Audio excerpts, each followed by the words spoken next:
living system on our beloved planet is an eloquent expression of the universe's astonishing ability to come into perfect balance, and then to do what life is meant to do, to thrive. Thriving is the natural flow of life.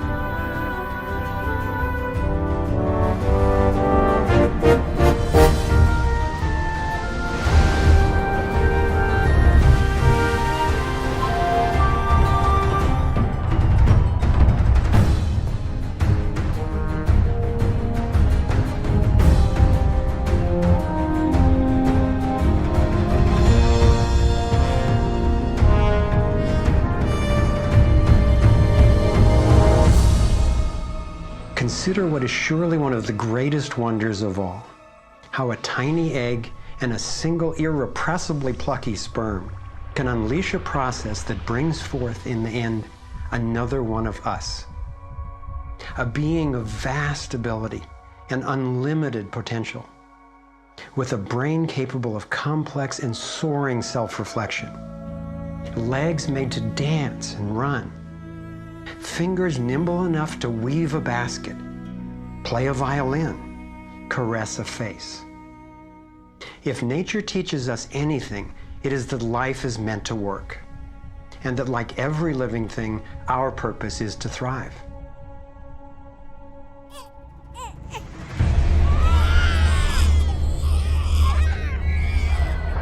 And yet, for the majority of people on the planet, life is not about thriving. It's about surviving, just trying to hang on. Is this really the best we can do? Did the universe labor for nearly 14 billion years only to bring forth a species that would end up as an enemy to life itself and to its own home? I don't think so. My name is Foster Gamble, and I have spent nearly a lifetime trying to figure out what happened. What is happening that could account for the staggering agony and deprivation on this planet? As a young man, driven by the misery I saw and by my fear for our survival, I set out on a journey, seeking to answer questions like, is it even possible for humans to thrive? If so, why aren't we? My research led me to places I never expected to go, revealing surprising discoveries that seemed unrelated at first, but which turned out to be crucially connected, as you'll see. I found a code, a pattern in nature that's been embedded in arts and icons throughout the centuries. I believe this code holds the key to a new source of clean, sustainable energy that could completely revolutionize the way all people live. I came to understand how our economic system is rigged, and I found out what we can do about it. My journey revealed ways we can claim our power to create liberating, healthy systems everywhere on Earth. I have realized that we are not a mistake. We are simply mistaken. We've been blinded to our brilliance, shorn of our strength, ignorant of our genius, unaware of our true power and magnificence. But all that is about to change. I invite you to share with me the highlights of my unlikely journey. I've created this navigator to take us through time and space. Let me show you around. On this screen, we can access what I call our vitals. It's the critical data we don't get from the corporate media, which in the US has consolidated from 50 companies down to 5 in just over 25 years. We'll use this to check on how we're really doing. The right screen tracks how to chart a healthy, sustainable course for living on planet Earth. I call these the navigating insights. And this will be our compass. Instead of a needle seeking north in our Earth's magnetic field, our compass is the shape of the field itself. And that shape, as you will soon see, has amazing technological and social ramifications. After a lifetime quest, I've come to believe that this pattern actually holds the key to a world that works for everyone. So let's go.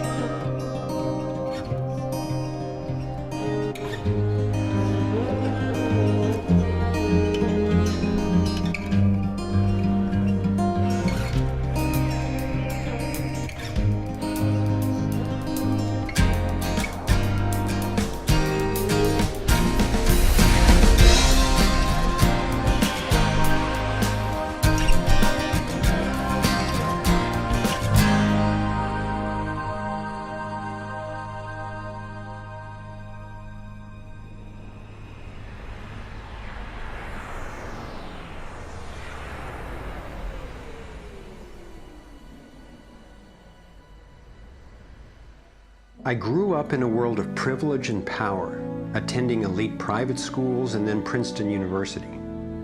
As a direct descendant of one of the founders of Procter & Gamble, I was groomed to be a leader in the establishment. But I chose a different path.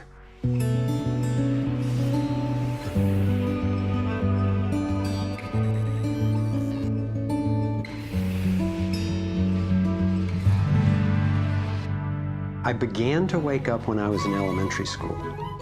Adults were teaching me that the way to protect myself from a nuclear explosion was to duck under my desk and cover my head. That's when my serious questioning began. A couple of years later, I had a direct experience of universal energy. It happened one day when I was riding on a school bus, gazing out the window. I had a vision of a whirlpool pattern, and I just knew that the flow of energy I was seeing was the same in an atom as in our entire solar system. I felt deeply that I, too, was somehow made of that same pattern. This vision was what originally got me into science, into trying to figure out how the universe works and how we humans fit into the overall pattern of life energy. Years later, I learned that the pattern I saw is known by some in the scientific world. It turns out that in 1921, Albert Einstein got a Nobel Prize for discovering that when energy is released in the universe, there are little packets of wholeness that emerge. This pattern actually tells us a lot about how life evolves.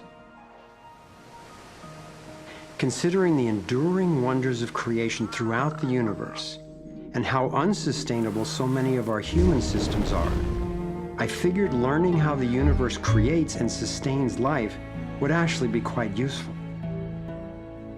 Each of these little packets of wholeness that Einstein discovered, called a quantum, is made out of its surroundings, but is distinct within it, like a whirlpool in water. These packets are always the same pattern, no matter what size, and they are surprisingly relevant to issues as seemingly disconnected as the wars in the Middle East, the global financial collapse, and how to achieve justice for everyone. We're about to explore how. Mathematicians call this pattern the torus. The energy in a torus flows in through one end, circulates around the center, and exits out the other side. It's balanced, self-regulating, and always whole. I was first officially introduced to the torus by scientist and inventor Arthur Young. Futurist Dwayne Elgin explains how the torus is the primary pattern that nature uses for life at every scale. Evolution means to unfold, to roll out. So the question is, what is the universe rolling out? And what the universe is rolling out is self-organizing systems, and you can see this at every scale. A self-organizing system is a technical term for just a system getting a hold of itself, knowing itself, essentially. And if we go to nature, we can look at and we can see these self-organizing forms throughout. We can see it in the cross-section of an orange, the cross-section of an apple. We can see it in the dynamic nature of a tornado. We can see it in the magnetic field around the Earth, a similar magnetic field around an individual. We can see it in the structure of an entire whirlpool galaxy. We can see it in the structure of a small atom.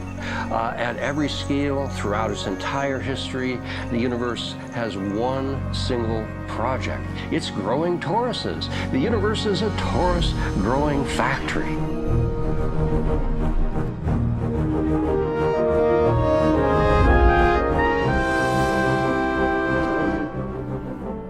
These toroidal dynamics are visible at various scales. One of them is at the galactic level, which are huge spinning structures with billions of stars in it. Looks like typically big arms of galaxies spinning around, and they have vortices that goes from the center out to the edge of the galactic halo that surrounds them. Stars move from this galactic disk out to the halo, down the vortices, and back out again. Stars like Arcturus, for instance, we know have done that path already. That's the appropriate description even for the atmosphere of our planet. The weather goes from the North Pole down to the equator and then back up, from the South Pole up to the equator and then back down.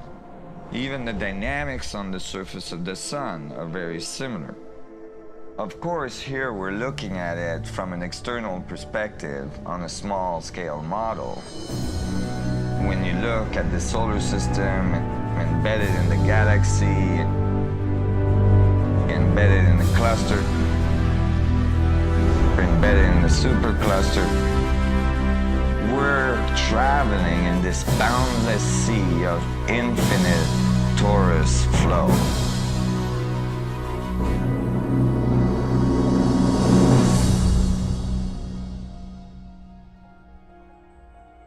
The torus is like the breath of the universe. It's the form that the flow of energy takes at every scale of existence. But there's also an underlying structure in how the flow fits together, sort of like a skeleton. It's called the vector equilibrium, a term coined by one of the 20th century's greatest thinkers, Buckminster Fuller. Inspired by Fuller's visionary work, I spent decades researching the dynamics of the vector equilibrium and the torus. I became so excited by the potential of the toroidal energy form that in 1997 I co-founded a multidisciplinary think tank called the Sequoia Symposium to study the pattern and explore its applications. Our collected research convinced me that the torus and the vector equilibrium are primary patterns, fundamental to the creation of the universe at all scales. At the Sequoia Symposium gatherings, I learned of inventors who claimed they were using the torus dynamic as the basis for devices that generated energy without combustion.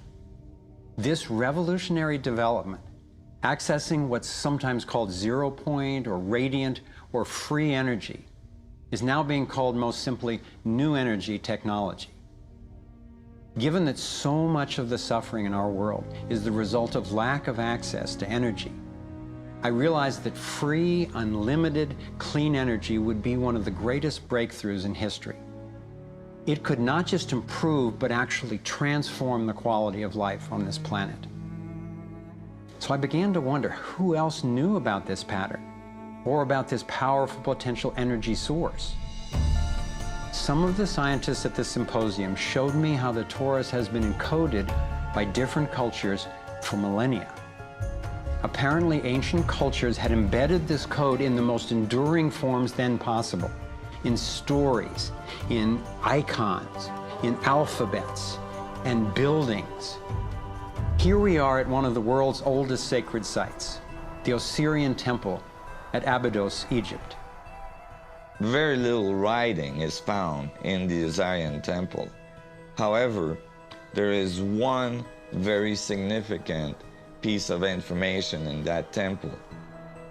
It is a very faint but clear and precise drawing. It's not etched into the rock, it's not carved, it's burnt into the atomic structure of the rock in some extraordinary way. Nassim has decoded the Osirian symbol in 3 dimensions. Since our world is not two-dimensional, it makes sense that codes relaying information about our world also wouldn't be limited to flat designs. His 3-dimensional version of the Osirian symbol starts with the vector equilibrium, a perfectly balanced force field with 12 equal energy lines radiating out. They stabilize its center like the 12 spokes of a wheel. The primary pattern of balanced energy flow around this structure is the torus.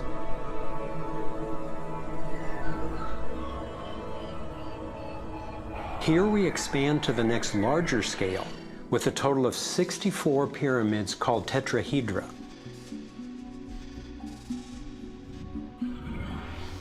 If we then put spheres in, representing the toroidal energy field surrounding each of the pyramids, and then we drop away the pyramids, we end up with a matrix that is, amazingly, an exact overlay for the Osirian icon, a three-dimensional model of the same pattern that was burned into the rock wall of the Egyptian temple thousands of years ago. Now we travel across continents, from Egypt to China, where the same geometry appears at another sacred site built in 1420. Then you go to the Forbidden City, where the sun gods reside, and where you find at the entrance the food dogs, the guardians of the knowledge. They guard the knowledge under their paw. The same geometry of 64 energy units is encoded again. I started wondering, is it just a coincidence that the exact same design appears in significant places on two different continents? But then Nassim showed me that this geometry of 64 is encoded time and again in cultures across the centuries and from all over the world. The Hebrew Kabbalistic tree of life creates the same structure we just saw, with the vector equilibrium again embedded at every level. The ancient Chinese system of wisdom called the I Ching is based on 64 hexagrams, symbols with 6 lines in a set, some continuous, some broken.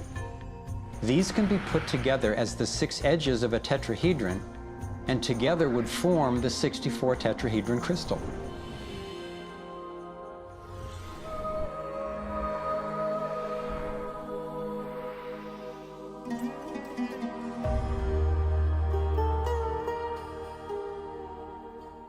This same pattern shows up in modern scientific research. The double helix has an alphabet of 64 codons that are used to encode our human DNA. I had seen that there was advanced knowledge of the living geometry of the universe thousands of years ago. But how on earth did they know about it? Most of the stories of ancient Egypt and Mayan and Incas talk about sun gods coming to the earth and teaching them engineering and writing and all of their science. I started to wonder if all these sun gods were not advanced civilization coming from another part of our galaxy. These texts and many ancient cultures describe them as coming in flying boats, or in the Vedic tradition, flying machines, and so on. There is many mention of these sun gods coming through time.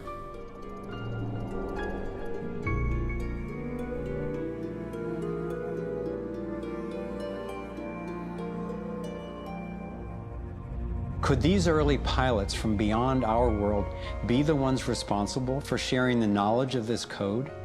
Could they actually be tapping its power to propel themselves through the cosmos? This isn't where I thought my research would lead me, and these notions were rocking my world. But Nassim has impressive evidence to back up his theories, and I could see no other rational way advanced math and physics concepts would have been recorded over 3,000 years ago. I sought out one of the most knowledgeable investigators, Dr. Stephen Greer, the founder of the Center for the Study of Extraterrestrial Intelligence. He's conducted hundreds of interviews with top-ranking government and military witnesses.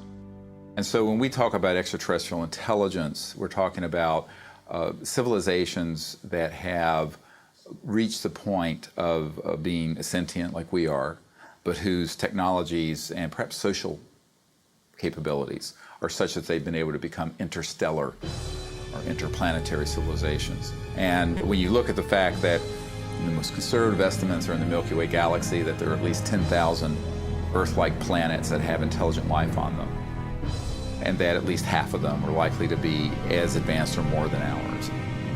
It's almost a certainty that there's intelligent life out there that have mastered the laws of the universe beyond what's currently taught at MIT and Caltech, to be able to transfer through space-time in real time through vast distances of interstellar space.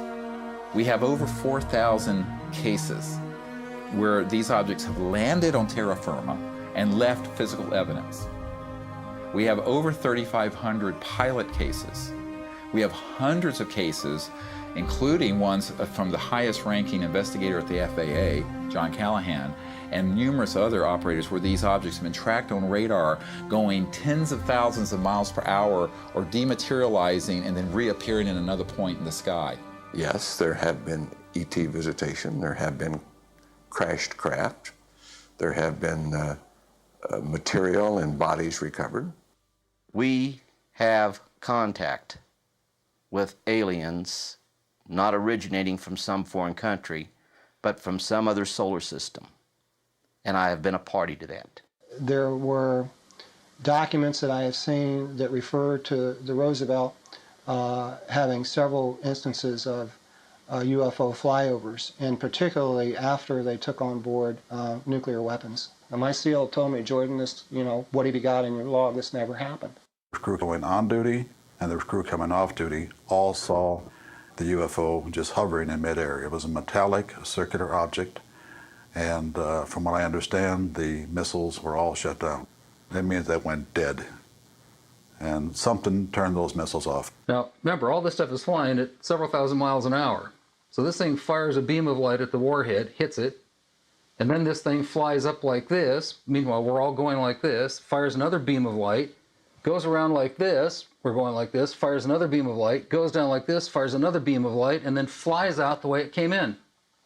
And the warhead tumbles out of space. The feeling at the time was that it must have been extraterrestrial. They took the film and they spooled off the part that had the UFO on it, and they took a pair of scissors and cut it off. They put that on a separate reel, they put it in their briefcase, they handed Major Mansman back the rest of the film and said, here, I don't need to remind you, Major Mansman, of the severity of a security breach. We'll consider this incident closed. But who do you tell that you were involved in a UFO incident without them looking at you like you ain't wrapped too tight?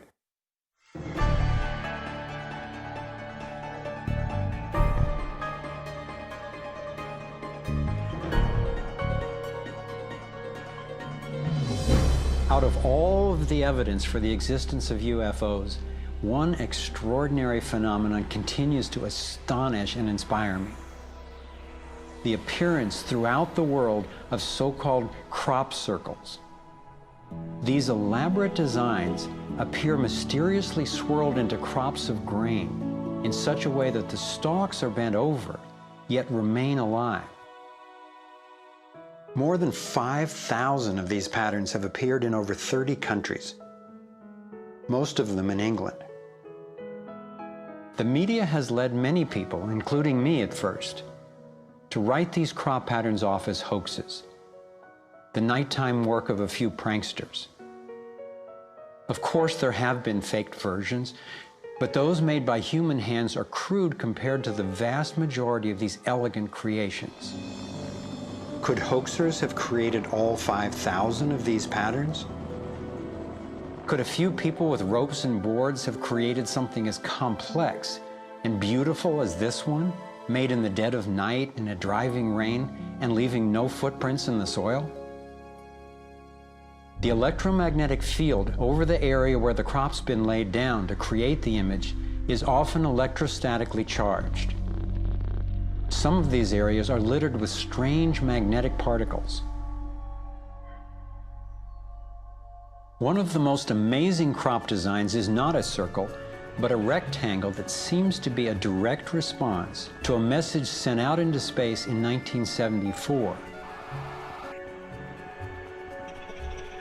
The message was a radio signal depicting our planet's location in our solar system and Earth's people, in hopes that it might be received and interpreted by an extraterrestrial intelligence.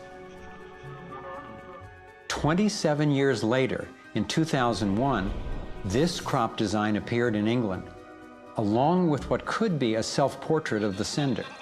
This message matches the format of the NASA signal and describes a different solar system from ours, a picture of the sender, non-human DNA, and a microwave antenna they apparently used to communicate, rather than the radio antenna that we used. The antenna symbol had appeared a year earlier in exactly the same field, right next to a working radio wave antenna, like the one NASA used to send out the original signal.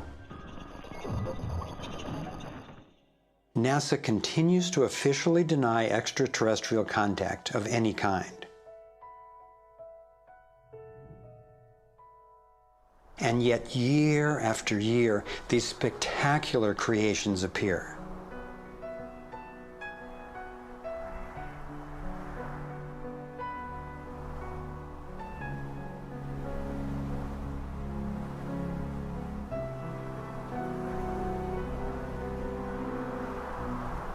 So what might these remarkable designs mean?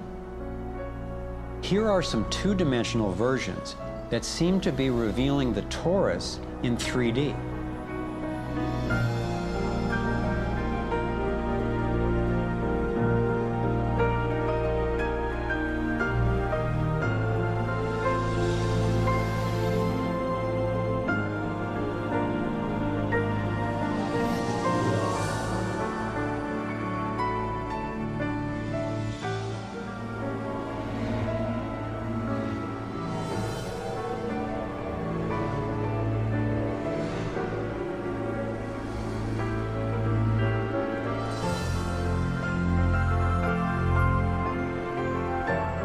And here is the vector equilibrium.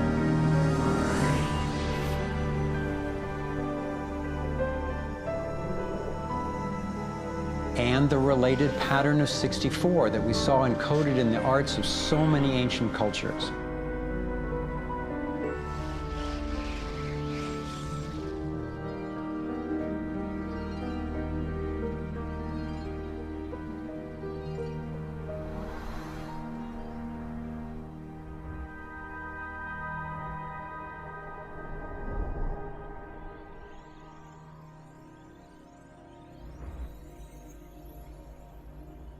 When I saw the coherence between the crop circles and the ancient encodings, I thought regardless of whoever created them and wherever they're from, there must be an important purpose to these designs.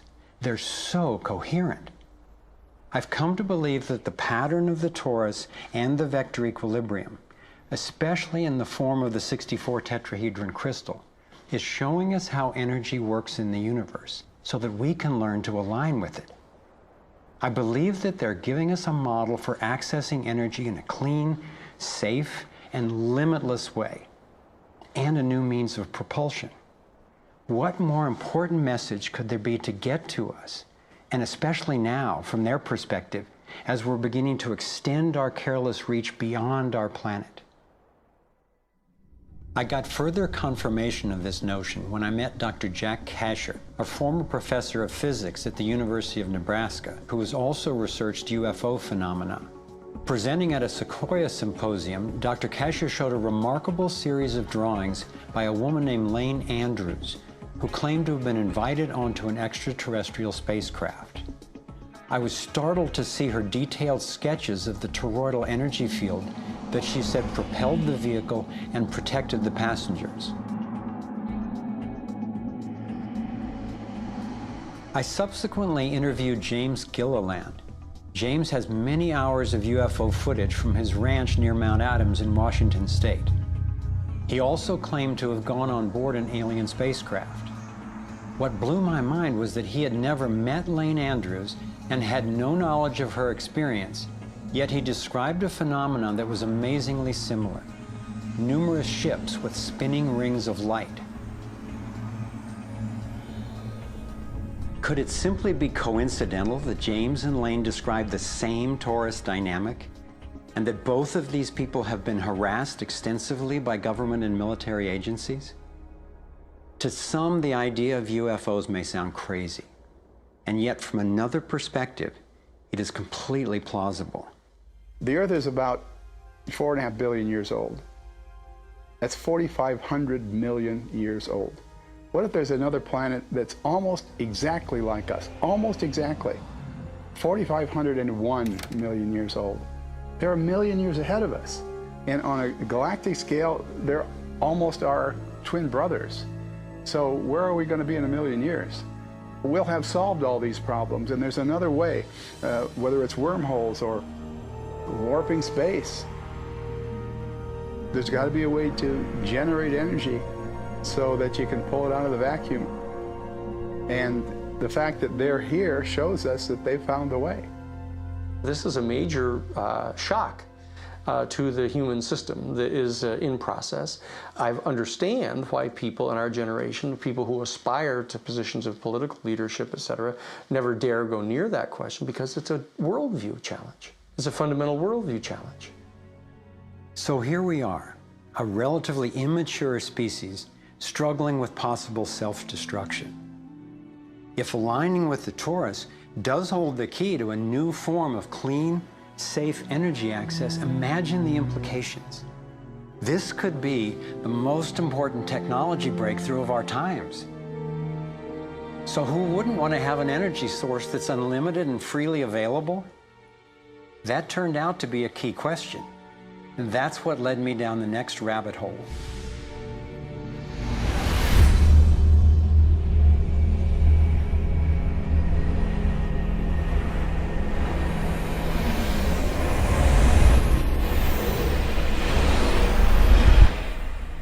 It turns out that scientists as far back as the early 1900s have been developing alternative ways to access electricity without combustion.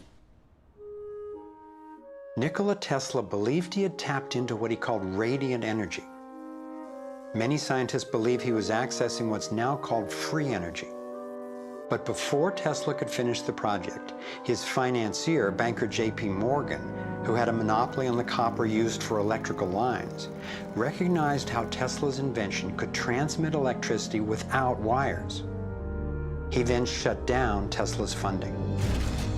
Tesla's lab was burned down and he was ostracized, all for trying to implement his vision of unlimited energy for everyone.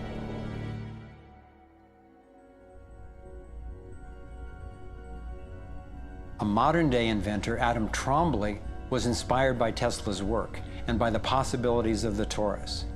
Trombley built a dynamo, a direct current generator that accessed electrical power right out of the air. We were trying to demonstrate that by mimicking the magnetic field of a planet and rotating this device, we could actually create a dynamo that would work. And in fact, it did work, and it does work. So when we contemplate nature, when we contemplate Jupiter, or we contemplate a dynamo like the Earth rotating in space, we're basically talking about a magnet which is rotating in space. And the lines of flux of the magnet are pouring down and through in this toroidal pattern of the magnetic field. It's also expanding and contracting. It's breathing. It's taking in the energy of space literally and transforming it. Right here in this toroid, we have enough energy to transform the entire Earth. And that's not just a theoretical statement, it's literally true. To contemplate the implications of this means that every single place on Earth suddenly has power. Every single person on Earth suddenly has power. We have universal abundance. Trombley had been invited to demonstrate one of his generators at the United Nations and the US Senate. But these events were undermined by the first Bush administration. Then the device itself was taken in a government raid. Trombley's experience isn't unique. Almost every time I found an inventor with a promising new technology in the field of free energy, he told a similar story of suppression. Inventor John Bedini began working with Tesla's theories of radiant energy decades ago and has produced an assortment of battery charging devices that generate more energy than it takes to run them. He announced that he was going to start offering them at low cost. Soon after that, he was attacked in his lab and warned not to produce the devices. For his own safety, he had to let go of marketing free energy. These are all devices from labs I personally visited.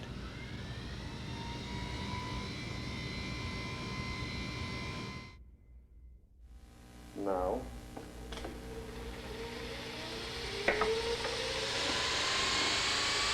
Now, the quality of this footage is obviously poor, and I'm not expecting this to convince you. My point is that being there with these inventors, accompanied by experts, and seeing these new energy devices in operation convinced me that the technology is real. And the implications of that to me are absolutely thrilling. Canadian John Hutchison not only created some free energy batteries, but also used Tesla's theories to counter gravity, to make objects float. This could revolutionize the field of propulsion. His lab was raided and equipment was taken by police and government officials in 1978, 1989, and again in 2000. One of the scientists we were going to interview for this film was Dr. Eugene Malov, an engineer from MIT and Harvard, and editor of Infinite Energy magazine, which covers both theoretical and technological developments in the new energy field.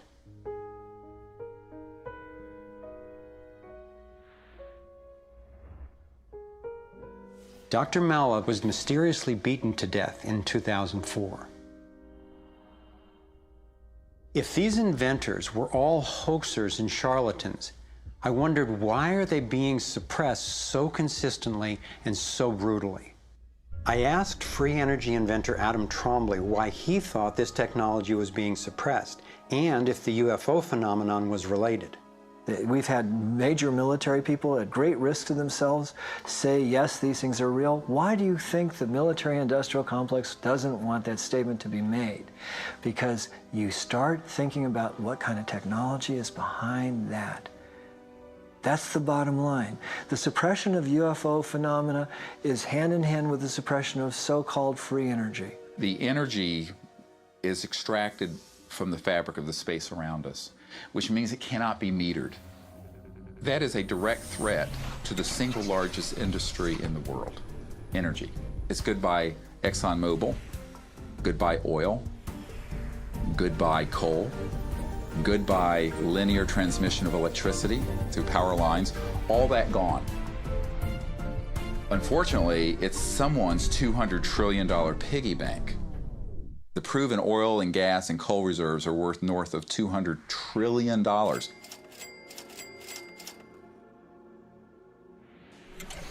This information coming out would completely change geopolitical power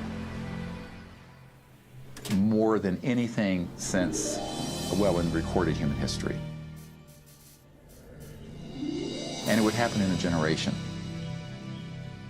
I started to examine the breakthrough solutions, and much to my surprise, these concepts have been proven in hundreds of laboratories throughout the world, and yet they have not really seen the light of day.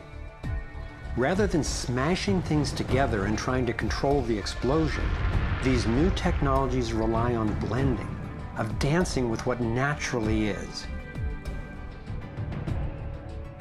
The common denominator of all the free energy devices I've seen is that they mimic in one way or another the torus energy shape. You don't have to believe in free energy technology to be concerned about the repression of ideas and inventions. I found myself thinking, what better way to justify our dependence on oil, coal, nuclear, and other dangerous and dirty technologies than to claim there are no better, cheaper alternatives? It was my beloved wife and creative partner, Kimberly, who kept bringing me back to the human implications of my scientific research. For me, as intriguing as the torus and ETs and free energy are, the most compelling question was, would understanding these things really help alleviate human suffering in any way? And it turns out it can. So much of the pain on the planet has to do with the lack of access to energy. Can you stay warm? Can you get food and water? Can you get hospital care? All that has to do with energy access. If there is a fundamental pattern, which makes sense to me that evolution would be efficient in that way, and we can align with that pattern to create new technologies that will solve these problems, then it's worth it to me to open my mind to these socially taboo subjects. If the new energy technologies were to be set free worldwide, the change would be profound. It would affect everybody. It would be applicable everywhere. These technologies are absolutely the most important thing that's happened in the history of the world. So given the stakes, I decided to ask who's benefiting from suppressing scientific research? Whose wealth and power are threatened by access to clean, free energy? Who has a motive to set up a world where so few have so much and so many have so little? As an independent researcher, I followed one of the cardinal rules of investigative journalism. If a story doesn't make sense, follow the money.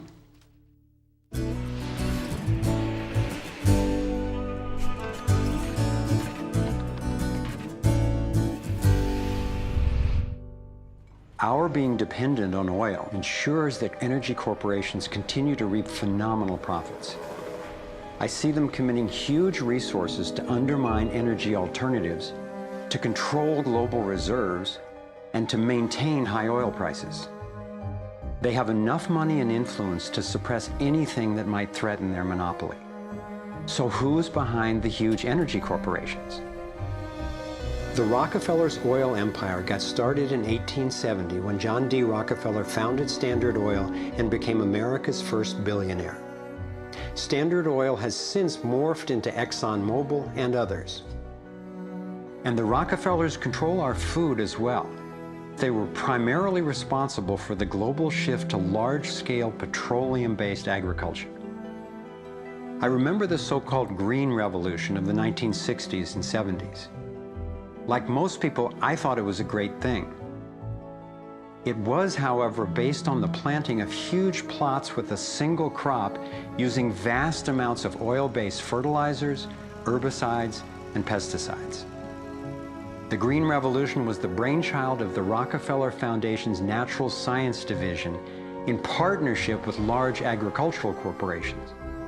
Petroleum-based agriculture provided vast new profits for the oil industry, but never lived up to its promises of ending hunger and promoting health.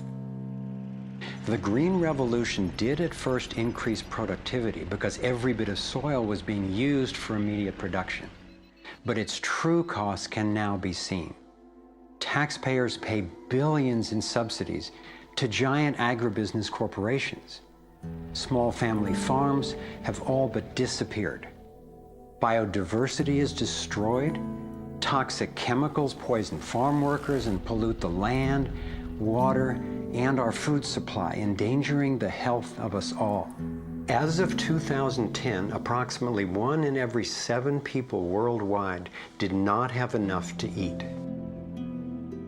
The giant corporations who had brought us chemicals for chemical industrial agriculture, and they were talking about 3 instruments to consolidate the food chain. The first was genetic engineering as a way of control. The second was patenting seed and patenting life as a way of control, declaring seed to be private property, treating the saving of seed by farmers as a crime, as a theft of intellectual property. And the third was so-called free trade treaties that would rob ordinary people, farmers, growers, of their freedom to save seed. The design of terminator technology to create sterile seed in order to impose even more dependence of humanity on a handful of corporations is the ultimate step in this. We are, through what we are doing with seed, literally for the first time, creating a new colonization, which I call the colonization of the future.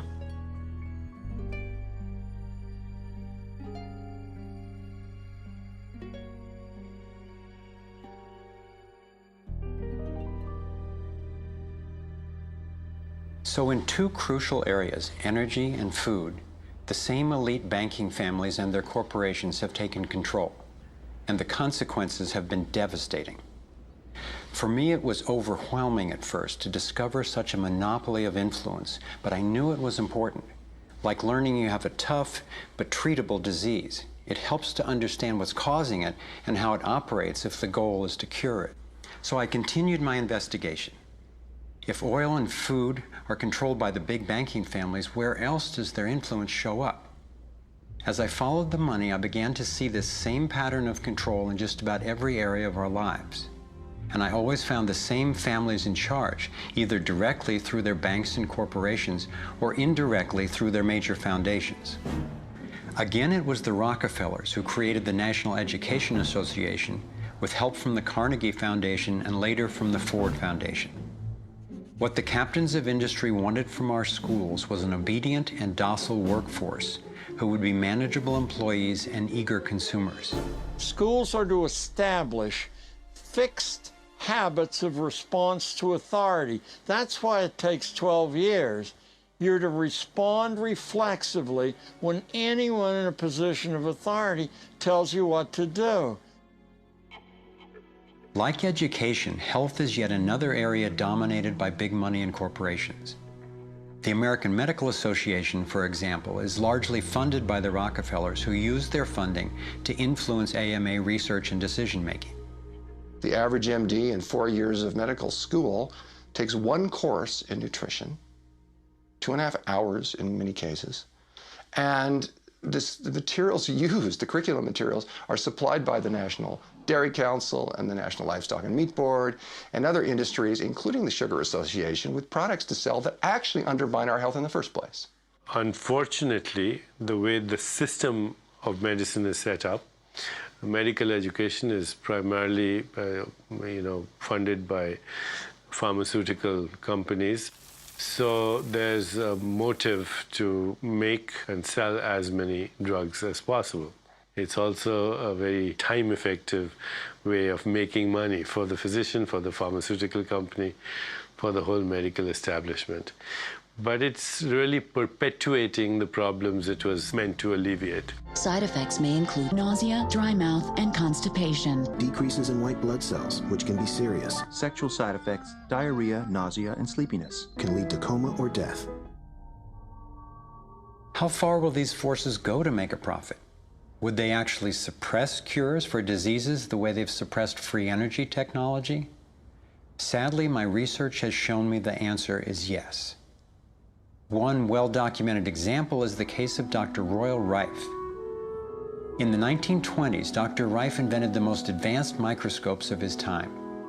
He also developed a new technique he called coordinative resonance, which was apparently able to destroy cancerous tumors as well as viruses. In 1934, in clinical trials affiliated with the University of Southern California, Rife's treatment was tested on 16 terminally ill cancer patients. Within 3 months, they were all successfully cured. Soon after, a lab testing Rife's technology was burned down and a frivolous lawsuit was filed. Through the efforts of Morris Fishbein, head of the Journal of the American Medical Association, Rife was essentially shut down and ruined, his brilliant and promising work all but forgotten. It was really hard for me to consider that someone might actually be suppressing cures. And cancer has run through my family like a raging river. I found out that it's all about patents. If a pharmaceutical company can patent and make money from treatment, especially one that we have to keep on using, then that's what we get. Otherwise, we don't even hear about it. It's not just Rife who got shut down. Reen Case had an old Indian Ojibwe formula that was effective. Harry Hoxsey and Max Gerson had natural remedies that worked. But you know, if you go and you look them up, the AMA makes them sound like complete quacks. And that's where following the money has been so helpful, because the same powers who control the AMA and their research and funding control the pharmaceuticals. So there's a multi-trillion-dollar financial incentive to suppress cures that can't be patented. Knowing that cures exist has not taken away the anguish I feel from losing so many people I love to cancer. It's given me something really satisfying to do with the pain. And I believe when we take the love and devotion that we have for everyone who's died and who will die unnecessarily, and direct it to developing and getting these cures out to people who need them, we can break this cancer legacy and heal.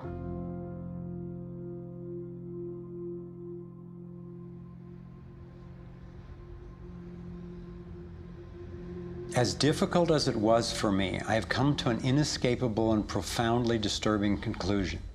I believe that an elite group of people and the corporations they run have gained control over not just our energy, food supply, education, and health care, but over virtually every aspect of our lives. And they do it by controlling the world of finance, not by creating more value, but by actually controlling the source of money. When I followed the money, I found that it took me up the levels of a pyramid. Here we are at the bottom level going about our daily lives. Above us is government, people who are given a monopoly on force and use it to tax and control us whether or not we agree. But who controls them? At the next level are the corporations. Many would say that it is now corporations and not nation states that rule the world. They call it a corporatocracy. To acquire the world's resources and control the markets, this corporatocracy must have access to cheap money. The big corporations get their loans at special rates from the big banks, which means that those who control the major banks, the moneyed elite, ultimately control the corporations. As I've followed the money, I've learned that almost everything I once believed about money is simply not true. It's interesting how few questions we actually ask about very everyday things, like when we go into a bank and we ask for a loan of, say, $50,000, £50,000, what actually happens? You see, most people live their lives based on a kind of vague image of what happens. What actually happens is you ask for £50,000, they type into your account £50,000. That's all they do. They don't mint any coins, they don't print any money, they don't move any precious metal anywhere. They just put £50,000 into your account on a computer screen. From that moment, you start paying interest on money that has never, does not, and will never exist. It turns out that banks actually have about 9 times as much money loaned out as they have on reserve in their vaults. This is possible because of what's referred to as fractional reserve lending. The way it works is that the Federal Reserve, or the central bank in any country, is legally allowed to determine the amount a bank must have on reserve. In the US, it's currently around 10%. So if you deposit $10,000 into the bank sets aside 10%, or $1,000, and then loans out the rest of your money. The way it works is, say another person comes into the bank and asks for a car loan of $9,000. At this moment, the bank loans out the $9,000 from your original deposit. It isn't there anymore. The borrower then pays the person selling the car, and they go deposit the money into another bank, which is part of the same central banking system. This $9,000 is treated as a new deposit, and the process continues. The money gets redeposited and reloaned until the initial deposit of $10,000 becomes $100,000. The banking system just created $90,000 by loaning out your money. Apparently it began with the goldsmiths in the 17th century when people were trading in gold. Gold was heavy to carry around, so people stored the actual metal in vaults and traded receipts instead. Those receipts were the first paper money. Since only a few people would withdraw their gold at any given time, the vault owners, basically the new bankers, began creating receipts for more metals than they actually held.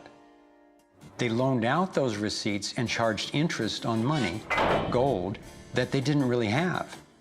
That's how our so-called fractional reserve system was born. In this system, the bankers get to make up money out of nothing, while the rest of us have to work hard to earn it. It has created a modern form of serfdom where the mass of society is now working to pay off their debt to the banks.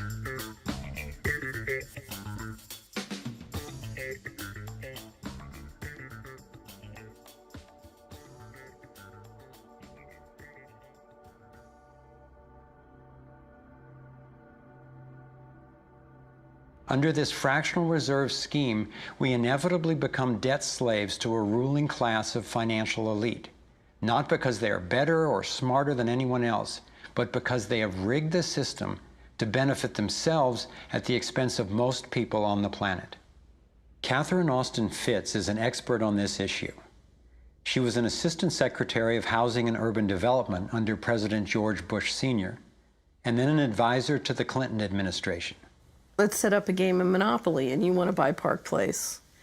What I can continually do is just print money, give myself more money, lower the value of your money by printing more. No matter how hardworking you are or how successful you are, I can always end up buying you for free. So how come if you or I make up money, it's called counterfeiting, but if the banks do it, it's increasing the money supply? How did the banks get this power? This is Jekyll Island, where in 1910, representatives from the Rockefellers, Rothschilds, Morgans, and other private bankers gathered secretly to draft the legislation that would create the Federal Reserve. Ed Griffin literally wrote the book on what happened at Jekyll Island. Central banks are banking cartels which have gone into partnership with the respective governments in the countries where they operate. And they've been given monopolistic power over the creation of the nation's money supply. That's what the politicians handed to them as a gift, you might say, for the partnership. Now, in return, what did the bankers do for the politicians? They promised to create money out of nothing, now that they've got this legal power to do it anytime the government needs it. And since 2008, we've witnessed the greatest fake money printing run in recorded history. This financial sleight of hand disguises the costs, hides who's to blame, and leaves us as debt slaves working to pay off the bill. I found it revealing that in the same year the Federal Reserve was founded, 1913, the Internal Revenue Service was also established. An income tax was then instigated so you and I would have to pay the politicians' debt plus interest to the bankers. The problem is we have a privately owned central bank system in the United States disguised as a government-owned system. Now, if you look in the telephone book here in the Washington, D.C. area, you look up for Federal Reserve in the blue government pages, it's not there. It's in the white pages right next to Federal Express.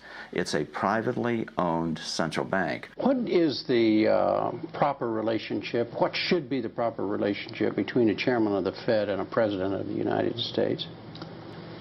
Well, first of all, the Federal Reserve is an independent agency, and that means basically that there is no other agency of government which can overrule actions that we take.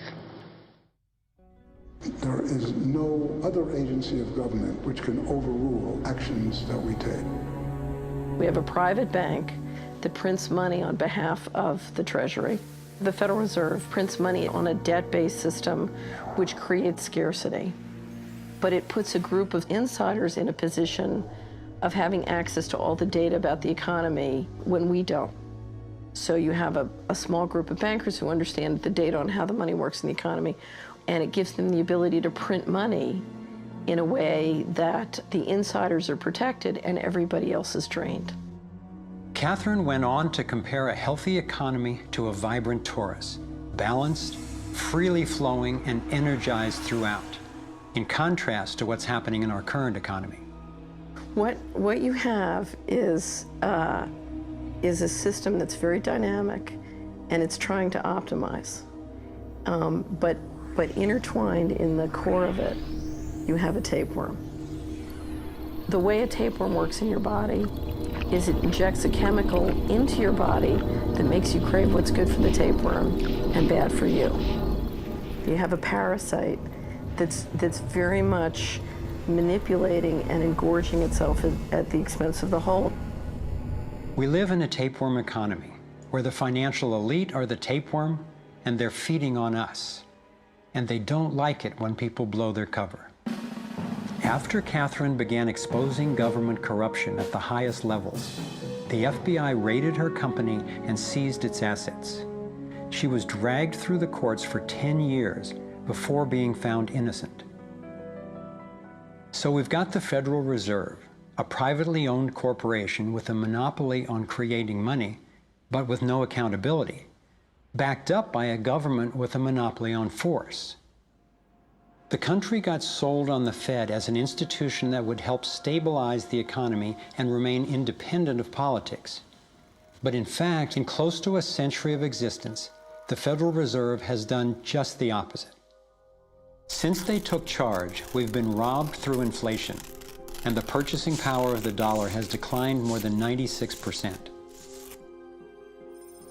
And the wealth gap makes it clear most of the money is going to a very few.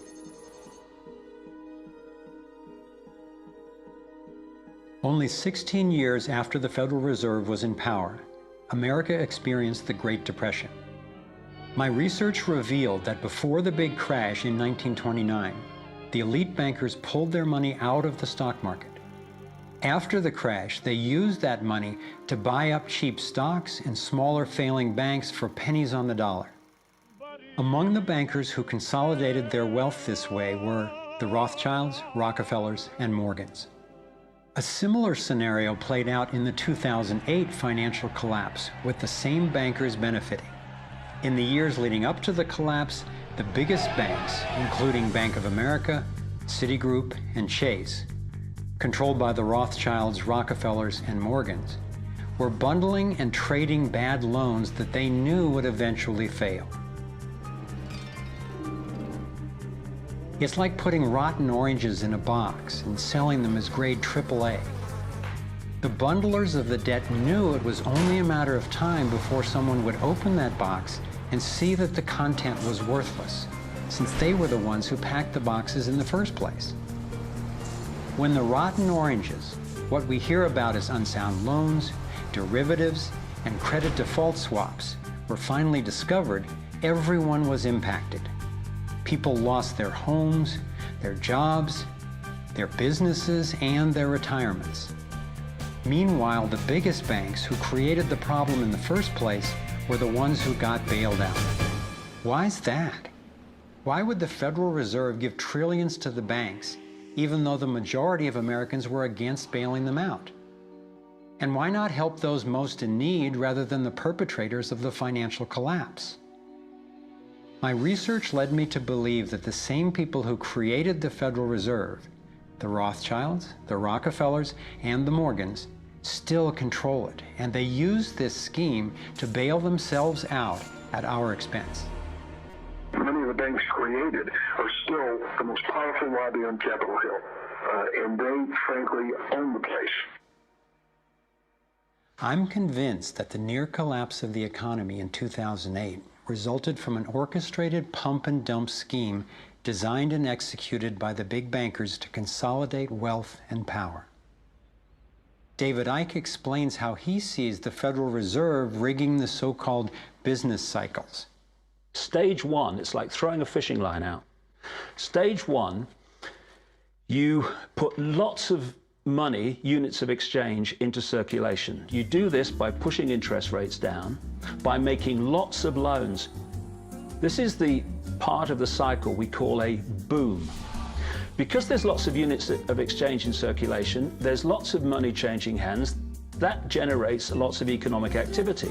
That generates jobs. And as more and more money is spent, there's more demand. So companies take out more loans of fresh air money to increase their production. People get confident in their everyday lives. Hey, you know, I work for this company, they've got lots of orders, it's really going great, my job's safe, I tell you what, we can have a bigger house. Then they start to change it. What they do is they pull the fishing line in. They push interest rates up. Now, fewer people, are taking out loans, and they make the criteria for having a loan from the bank stronger anyway. And also, now, as interest rates have gone up, a larger part of people's income is going to pay back the extra interest and not being circulated in buying things. Suddenly, there's nothing like as much money in circulation, and therefore, fewer things are being bought. Companies start to go down in terms of their profits. They start to shed jobs, and they start to go out of business. People lose their jobs, they can't pay the mortgage anymore of the big house they took out in the good times. Now what the banks are doing is starting to reel the fishing line in, because as they go bankrupt, companies and individuals, the banks get the real wealth, the property, the land, the resources that they had signed to them for lending merely figures on a screen. Now this economic cycle of fishing line out, fishing line back, lots of units in circulation, pull them in, has been going on for centuries. And what it's done, it's stolen and accumulated the real wealth of the world in the hands of the few.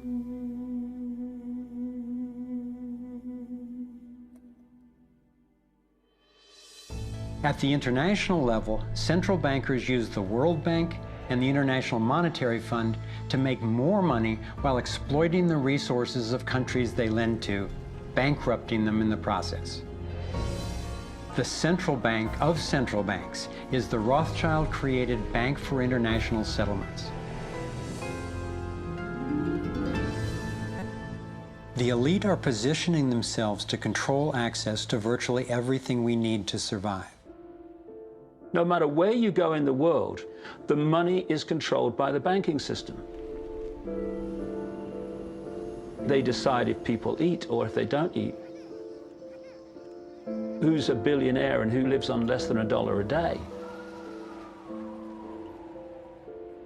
He who controls the money controls the world, and a very few control the money.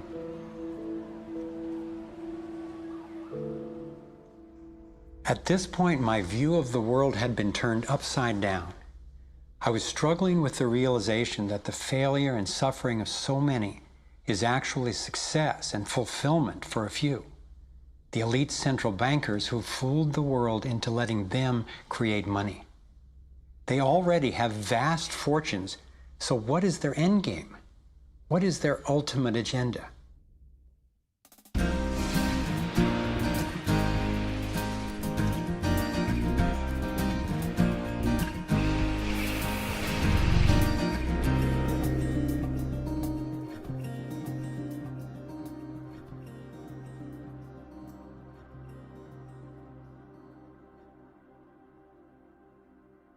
I kept running across compelling evidence and credible experts saying that the secret agenda of the banking elite is nothing less than total global domination.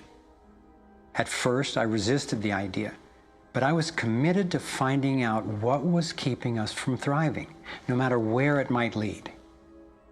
One night I woke up at 3 a.m. with the burning question: if this small group wanted to dominate the entire world, what would they need to control to accomplish it? I jumped out of bed and started making a list. First and foremost, they'd have to control money, and they do. Controlling money allows them to run everything else. They'd need to control energy, and they do. They already control big agriculture and world trade. They're buying up water supplies worldwide. They've got health in their pocket, and they're trying to suppress natural alternatives. Mainly, they'd have to control what information we'd get and how we'd react to it. In America, the internet, our greatest tool for communication and grassroots organizing, is currently not controlled or censored, but its open status is being attacked from all sides. Governments, corporations, and the United Nations are all attempting to take control. For complete domination, dissent has to be controlled. They'd need to take away our rights, spy on ordinary citizens, and track every aspect of our lives. As the day dawned, I knew that a powerful elite had almost everything set up to rule the world. And I had the frightening realization that Big Brother is not just coming, he's here now. We are already in the Matrix. So how do we get out? To envision that, I realized I needed to discover what their ruling structure looks like and how it works. A relatively small group of families, especially the Rothschilds, Rockefellers, Morgans, and Carnegies, along with the Harrimans, the Schiffs, and the Warburgs, have been leading the controlling elite in the West for generations. I'm not implying that every individual in these families is aware of or active in the global domination agenda. However, I'm convinced the heads of these dynasties control the corporate and banking interests that carry out the sinister scheme that is destroying so many lives. Those secretly driving the agenda have been known by many names. Leaked reports confirm that they meet throughout the world behind closed doors to discuss their agenda. Then, like clockwork, their plans begin to show up in the media, finance, corporate, government, and military arenas. Of course, not everyone involved in these groups is in on the decision-making. There is a hierarchy of knowledge and participation. One of the primary symbols of the controlling elite is the all-seeing eye. It's on the dollar bill. It's on the American mass surveillance system initially called Total Information Awareness.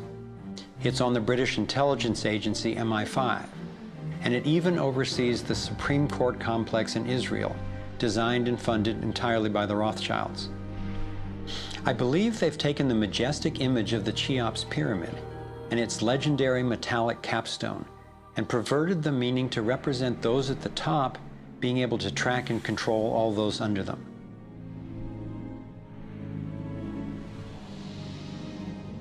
One of the painful ways this information has been used is by people who want to promote anti-Semitism. They wrongly call this a Jewish agenda and continue the ongoing racism that undermines and destroys so many lives. Let me be clear, this is definitely not a Jewish agenda. It's been documented that central bankers even funded both sides of World War II, as well as some of the corporations associated with Hitler's atrocities against the Jews. Since these people have more money than their families would need for generations, and since they have the power to create money, I don't believe wealth is their end goal. After you have all the material things that you could possibly want in life, what is left to excite you? And for many people, the answer is power, global power. They became intellectually elite.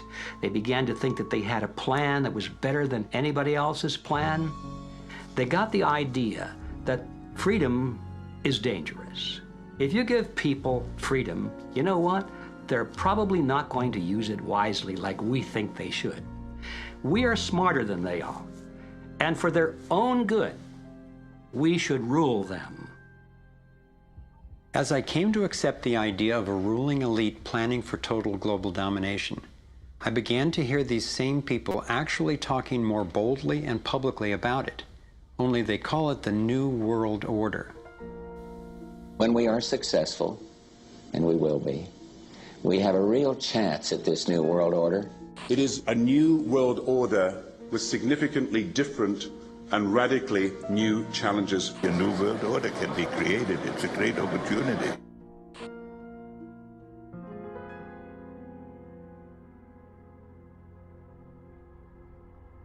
Given the condition of our world, a new world order can sound like a great idea.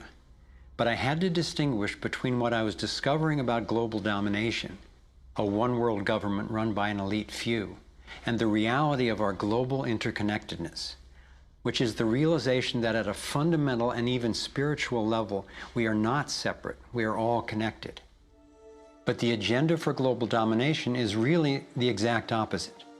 It's a divide and conquer strategy to keep us all pitted against each other, thinking that it's the Democrats or Republicans, the liberals or conservatives who are the problem, when both parties are ultimately serving the same plan. I believe we're heading toward a totalitarian world authority, actually a military dictatorship, run by a tiny elite who have all the power and make all the rules. If they succeed, there'll be nowhere to run, nowhere to hide. Think about it. The whole notion of conspiracy has been so ridiculed that it's socially challenging just to consider it.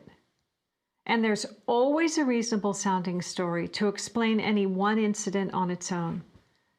I personally used to try to justify how the same people consistently ended up with more money and more control by thinking they must just be taking advantage of the situation, but not actually causing it.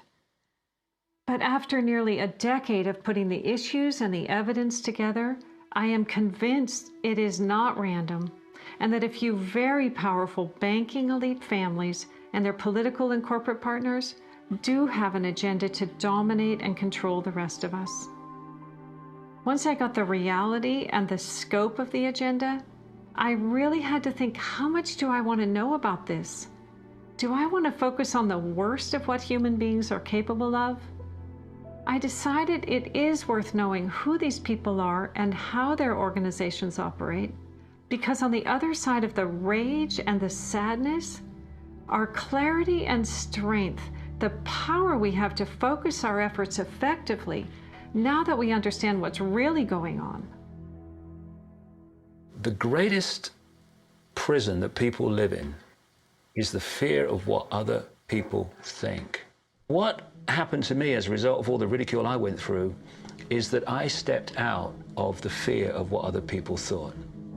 And it's only when you do it that you realize what a prison you lived in before. And what it gave me was a personal understanding of how easy it is for a few to control the many. All you have to do is dictate the norms in society, what is considered right and wrong, moral and immoral, good and bad, sane and insane, possible and impossible. And you build what I call a hassle-free zone. And if you live your life within that zone of perception, belief, and what you say and think, then people will leave you alone because you're normal. Once you step out of that pen and you start to express your uniqueness, what the Illuminati have created is a whole human population of prison warders who are jumping on those that are stepping out of the norm. And it's interesting, when you get to the edge of that hassle-free zone in what you say and you think, you're not thinking, if I do, what about the head of the World Bank? What's he going to say if I do this? No. We're saying, what will my mother think? What about the guys down the bar and the people at work? What will they say? And what the Illuminati have done by creating the norms, they have created an absolute army of people to impose those norms on each other. Their grand strategy for global dominance is already being implemented. They are carving up the world into superstates that transcend national boundaries so that we are easier for them to manage. They have already established the European Union and the African Union. Politicians from the United States, Canada, and Mexico, under the title of the Security and Prosperity Partnership, have been working on the northern part of what could arguably be called plans for an American Union. This has been going on for years without citizen or congressional consent. A Pacific Union is already in process. This is the organizational chart for global tyranny, the structure for complete control. Here are two of the most powerful men in Europe talking about moving to a single world government. It is extremely important that we, in this new ownership of global governance, have, particularly on both sides of the Atlantic, the implementation of the same rules in the same fashion. 2009 is also the first year of global governance, with the establishment of the G20 in the middle of the financial crisis. On the international level, the central banking elite have put huge organizations in place to implement their policies, including the World Trade Organization, the World Health Organization, the World Bank, and the International Monetary Fund. John Perkins is a man who knows from decades of his own experience as a so-called economic hitman how the collusion of banks, corporations, and governments has taken over countries around the world. We use many techniques, but probably the most common is that we'll go to a country that has resources that our corporations covet, like oil, and we'll arrange a huge loan to that country from an organization like the World Bank or one of its sisters. But almost all of the money goes to U.S. corporations, not to the country itself. Corporations like Bechtel and Halliburton, General Motors, General Electric, these types of organizations.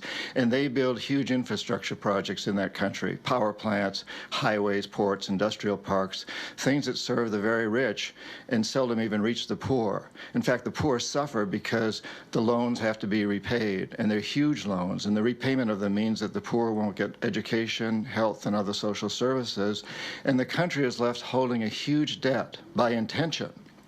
We go back, we economic hitmen, to this country and say, look, you owe us a lot of money, you can't repay your debts, so give us a pound of flesh. But as soon as one of these anti-American presidents is elected, one of us goes in and says, hey, congratulations, Mr. President. Now that you're president, I just want to tell you that I can make you very, very rich, you and your family. I've got several $100 million in this pocket. If you play the game our way, if you decide not to, over in this pocket I've got a gun with a bullet with your name on it in case you decide to keep your campaign promises and throw us out. Sell our oil companies your oil real cheap, or vote with us at the next UN vote, or send troops in support of ours to someplace in the world such as Iraq. And in that way we've managed to build a world empire with very few people actually knowing that we've done this. Like many people, I thought a conspiracy for global domination could not really work because basically people are just not that competent. I thought there's no way they could pull off such a scheme at the necessary level of control and secrecy. One of the false hopes is this is all happening because government is incompetent, and it's a giant mistake, and people really don't know. And of course, that's great air cover for the fact that the system really does know where it's going, and it's going where it wants to go, and it's being successful at it. Still, I wondered how could something that is so big and corrupt be kept secret? It's a simple structure, and if it wasn't simple, it wouldn't work. And it can be likened to a compartmentalized pyramid. If you look at any organization today, don't matter whether it's a transnational corporation, a university, a government, a secret society, they're all structured as a pyramid. And as the CIA and other intelligence agencies talk about, they have this need-to-know system. Only let people know as much as they need to make their contribution and no more. So you take a bank, an individual bank, not that there is such a thing.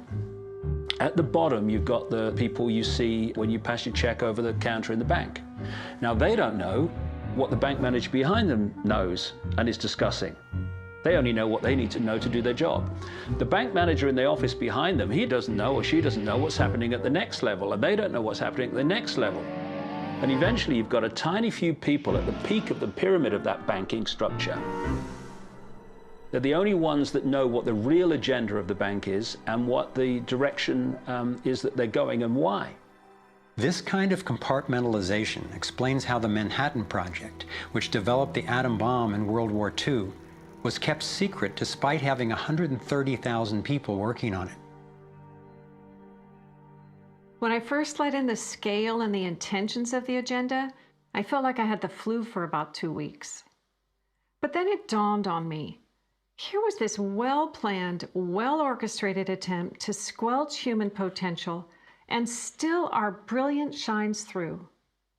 Even though we've been systematically distracted and repressed, people have come up with innovative, ingenious solutions to a huge number of the problems that we face. It's not our fault that we didn't recognize how organized and intentional this scheme is. It's our challenge. I looked at the kind of world the controlling elite have already given us, and I had to ask, what kind of world would we be living in if they had absolute and complete domination over everyone, everywhere? In this new world order of theirs, a tiny number of people would exercise total control over the lives of everyone through a system of intrusive surveillance, violent suppression of dissent, and debt slavery. Imagine tiny islands of opulence surrounded by a sea of misery, where the mission of the military is to protect the haves from the have-nots. I've come to believe that their endgame is truly ominous. and that they will stop at nothing to continue implementing their plan.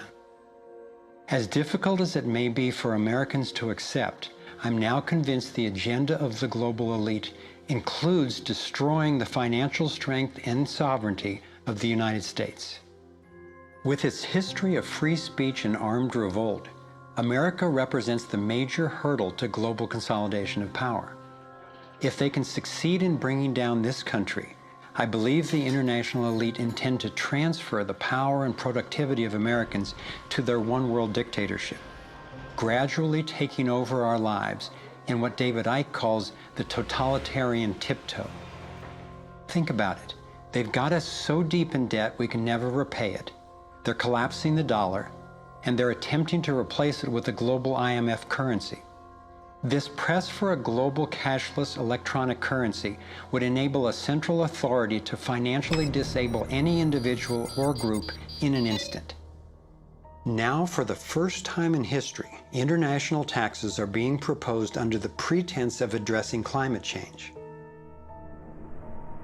Like a Trojan horse, the suggested treaty unveiled at the 2009 Copenhagen Climate Conference appealed to our concern for the environment while distracting us from the fact that this unprecedented carbon tax would be paid to the World Bank and enforced by global police. There are ways to address our obvious need to curtail pollution without creating a tax base for tyranny. You want to change society in a way that you know that if you do it openly, you know you're going to get an adverse reaction. So you don't do it openly. You play problem, reaction, solution. Stage one, you create a problem. It could be a terrorist bomb, it could be a 9/11, it could be a run on a currency, it could be a stock market collapse, a government collapse. You tell the people your version of A, who did it, and B, why. And at this point, problem, reaction, solution would fall down if we had a media that was in any way related to journalism. Instead, the mainstream media is a public relations office for the official version of events. Turns out President George W. Bush was right about Saddam Hussein hiding weapons of mass destruction. The virtually only way or source of information that the public have about this event is from the mainstream media. And what they're looking at stage two of problem, reaction, solution is the reaction of outrage, of key fear. And they want the public to say to the government, something must be done, this can't go on, what are you going to do about it? And this allows stage three, which is those who've created the problem, glean that public reaction with a false story, to then openly offer the solutions to the problems they have themselves created. The idea of using tragedy, manufactured or simply utilized, was deeply significant in my finally understanding how far these people will go to achieve their goals. It's a documented fact that we entered the Vietnam War under false pretenses. Former Secretary of Defense Robert McNamara has acknowledged that the attack on a ship in the Gulf of Tonkin didn't actually take place. Our judgment that we'd been attacked that day was wrong. It didn't happen.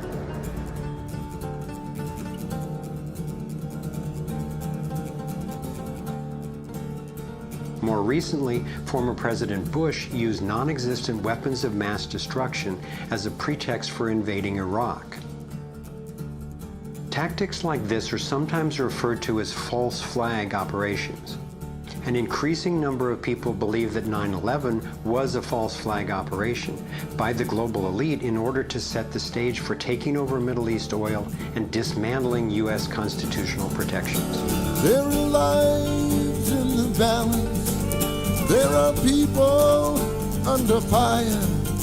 There are children at the cannon. There is blood on the wire. There is blood on the wire. There is blood on the wire. There is. Most of what's needed for a police state is actually already in place. Right now in America, any of us can be imprisoned without warning or due cause, and we can be kidnapped, tortured, and assassinated legally if the government decides what we are doing is a threat to their plan. All they have to do is name us as a suspect in their so-called war on terror. We're being watched more and more. In 2010, there were 30 million surveillance cameras recording us in the US alone. When we demonstrate, we're now relegated to what are euphemistically called free speech zones. Zones for free speech? Every phone call and email we send is collected and archived and can be inspected at any time. Our driver's licenses and passports have computer chips implanted in them to track our every move. And now hospital patients are getting these same chips implanted under their skin. In fact, it was Procter & Gamble who developed these chips, initially for tracking their products.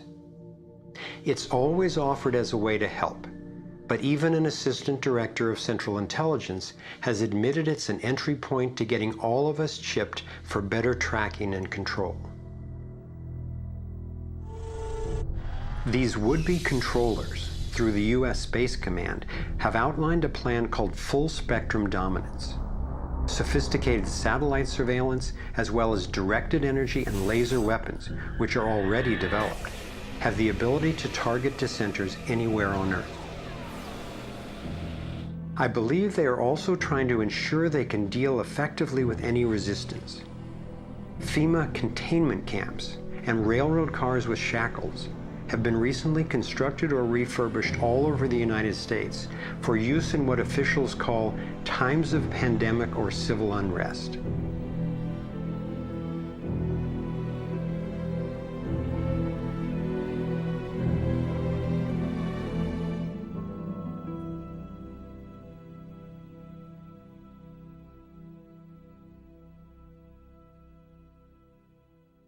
There's one more brutal realization about the global domination agenda that I need to share. This was a horrible one for me to grasp, but without it, this inquiry would be dangerously incomplete, and our solution strategies would be inadequately informed. In my research, I came across convincing evidence that their plan actually includes the elimination of the majority of the world's population. As sick as it sounds, it makes sense that they would be better positioned to succeed in their quest for absolute control if there are fewer of us to manage. Every time I've thought they wouldn't do that, I discovered I was wrong. I found startling documentation that eugenics is one of the core pillars of their plan. Eugenics is the practice where some people get to decide who's worthy to breed and who's not. Sterilization is one of the many insidious ways this covert plan is being implemented. In 1904, the Carnegies funded the first eugenics laboratory in Cold Spring Harbor, Long Island. The Rockefellers funded involuntary sterilization of people of color through their eugenics programs and funded the Kaiser Wilhelm Institute in Germany to further the racial supremacy agenda later adopted by Hitler. In 2007, the U.S. Department of Agriculture and Homeland Security funded a proposed project to aerial spray over 7 million people in urban areas of Northern California. After citizens organized against the plan, officials were forced to reveal that the spray included multiple toxins that can cause disease and disrupt the reproductive cycle. Fortunately, civil resistance stopped the project. The U.S. government has been caught over 30 times covertly experimenting with toxic chemicals on its own citizens, from soldiers, prisoners, and Native American reservations to entire towns and counties. Mass covert sterilization of women and girls, usually using secret additives to vaccines, has been exposed in Brazil, Puerto Rico, Nicaragua, Mexico, and the Philippines. These have been under the auspices of such programs as John D. Rockefeller's Population Council, the U.S. Department of Health, Education, and Welfare, where Nelson Rockefeller was undersecretary, and the Rockefeller-founded World Health Organization. Novartis and Syngenta, in cooperation with the U.S. Department of Agriculture and the Department of Defense, have field-tested a spermicidal strain of GMO corn that would render male consumers infertile. This was quietly announced as a contribution to the world overpopulation problem. The list goes on and on. Right now, global human fertility is plunging. I'm convinced that this is no accident. For me, being willing to consider and research a direct depopulation agenda was critical to my getting the whole picture and to generating responses that could be sufficient to the task we face. I know this may sound crazy, but imagine that it's 1932 and we're in Germany. If I told you that in the next decade millions of people would be exterminated, you would say impossible. No one would do such a thing.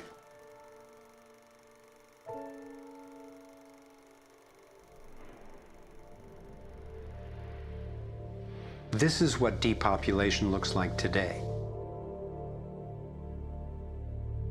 I'm convinced that I'm not overstating the case.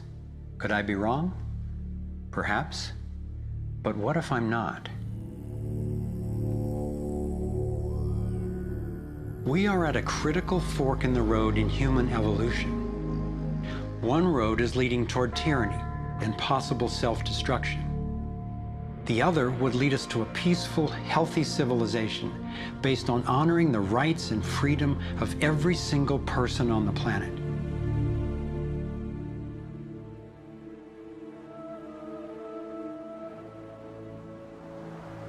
To set off in this new direction, it's up to you and me to clear that road. The time has come to say, enough. There is another way.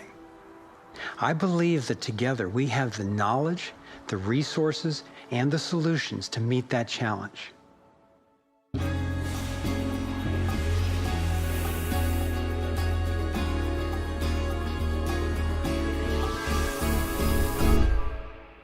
I see this process as nothing less than a struggle for the soul of humanity. It begins with a shift in worldview, answering the question, who are we really? What is human nature? Are we humans what the elite would have us believe? Stupid, greedy creatures who, if left to our own devices, would devolve into violence and chaos, and so for our own good must be ruled over by a self-appointed elite? Or are we naturally caring and creative?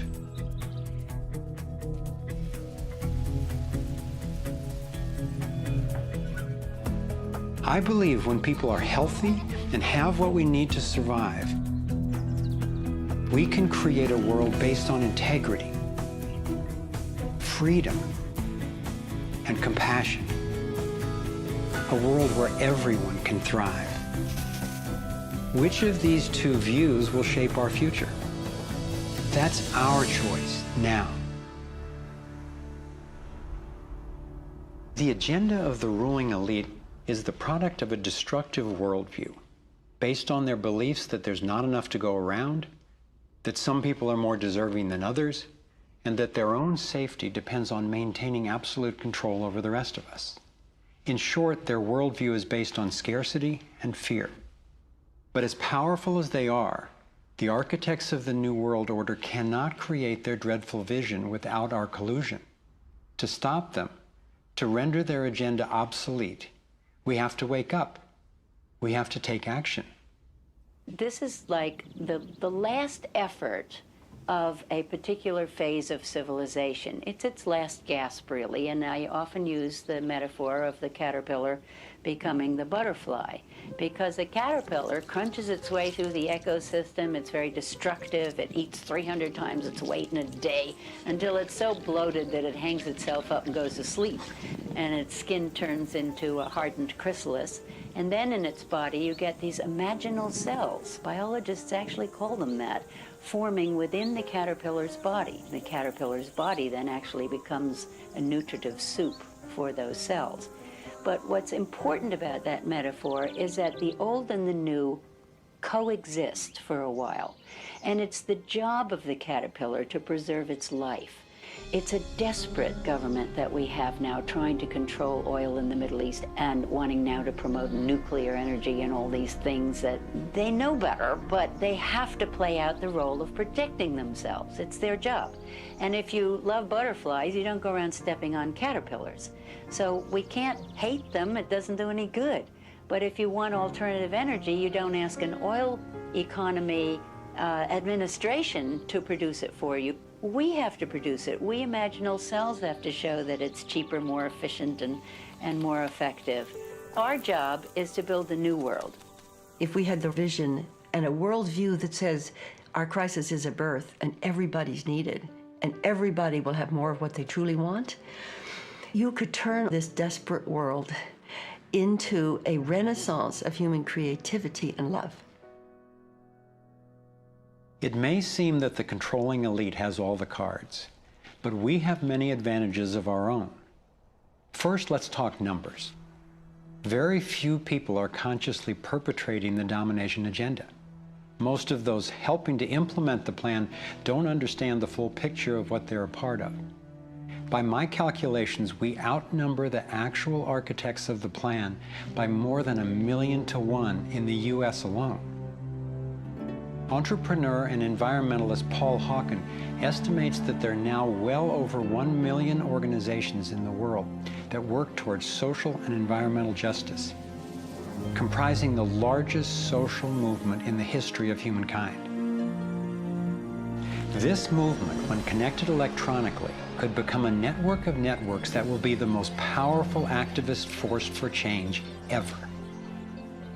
If you look at the people who are involved with restoring this earth and stopping the damage and resisting the depredation and nurturing change and reimagining what it means to be a human being, and you're not optimistic, then you might want to get your heart checked, because there is an extraordinary, beautiful, gorgeous, fierce group of people in this world who are taking this on. The second important advantage for us is that all the power centers that the elite control require our participation. If enough of us withdraw our support, their plan can't work. This is true of the central banks, the military, the corporate media, the government, and more. And following the models of Mahatma Gandhi and Martin Luther King Jr., we have the power of nonviolent non-participation.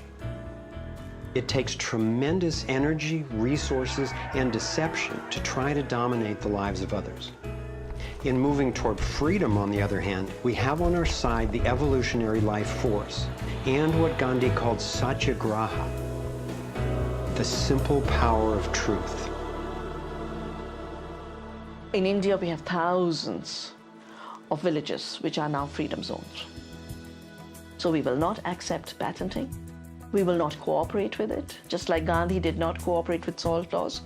We will not allow chemicals and genetically engineered crops to enter our ecosystems because they threaten this biodiversity. And this freedom movement, which is a freedom movement for all species, not just for individual humans, is something that's growing so fast and is reflected in the movement for GMO-free zones in Europe. I turn my back and there's another 1,000 GMO-free zones. 90% of Italy, 90% of Austria. The freedom zones around the seed, around food, are creating massive shifts. In Bolivia, a grassroots movement took to the streets, relentlessly banging pots and pans, and eventually stopped the foreign corporate takeover of their water resources. Though very little is shown by the corporate media, there are countless success stories going on every day all over the world.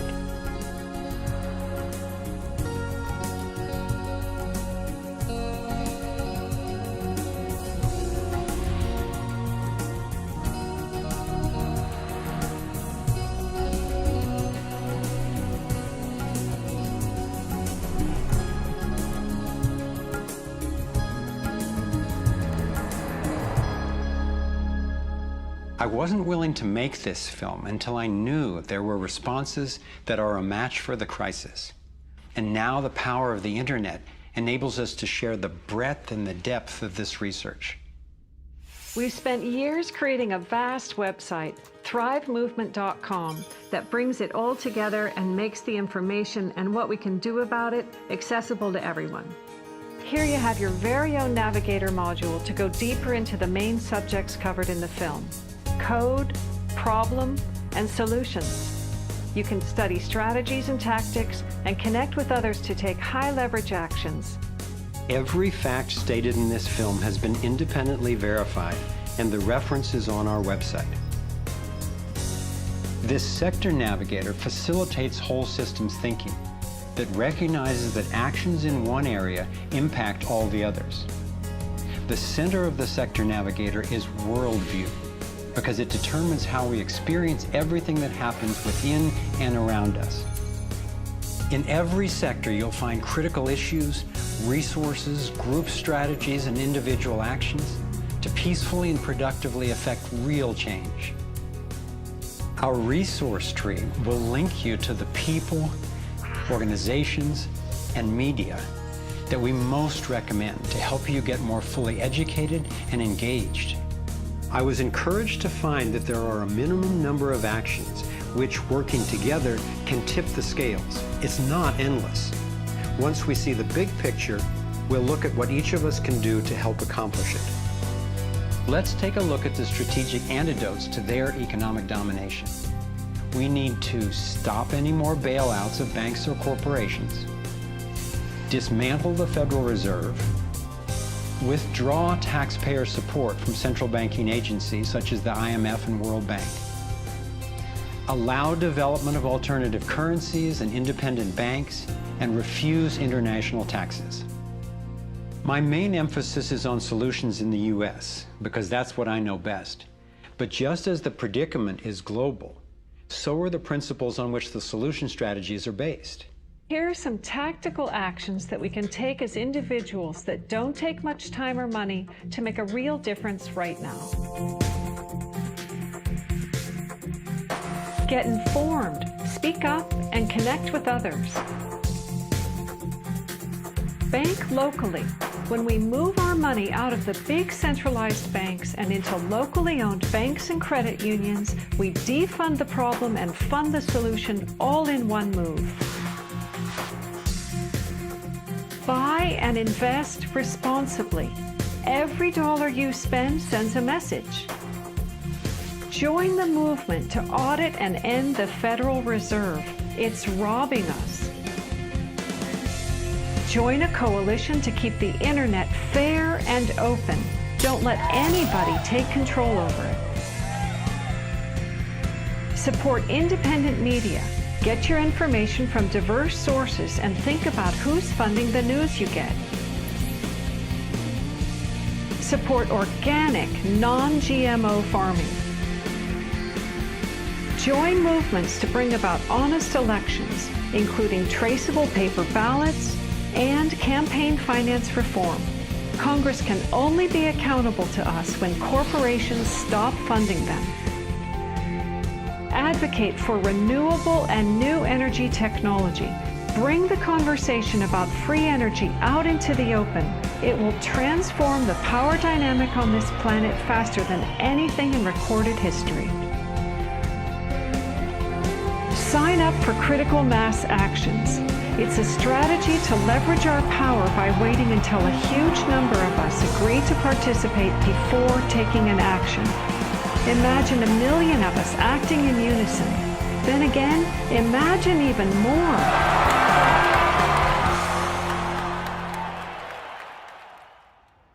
I've been inspired by how many grounded solutions and real-life problem solvers there actually are. Aquila Sherrills is one person whose work especially touched me. He helped broker a gang truce between the Crips and Bloods. One of the things that we discovered in the process of waging peace in the neighborhood was that conflict is healthy. You know, it's unresolved conflict that actually leads to violence.